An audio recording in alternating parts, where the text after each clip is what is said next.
Hindi ako bababa. Alam mo ba kung bakit hindi ako bababa? May trabaho si Daddy. Hindi nga ako bababa. Anong ginagawa mo? Anong ibig mong sabihin? Kung gusto mong bumaba, edi bumaba ka. Kaya mo naman sigurong bumaba. Di ba?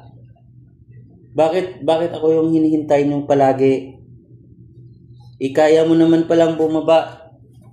Malaki ka na, matanda ka na. Magto 2 years old ka na nga eh.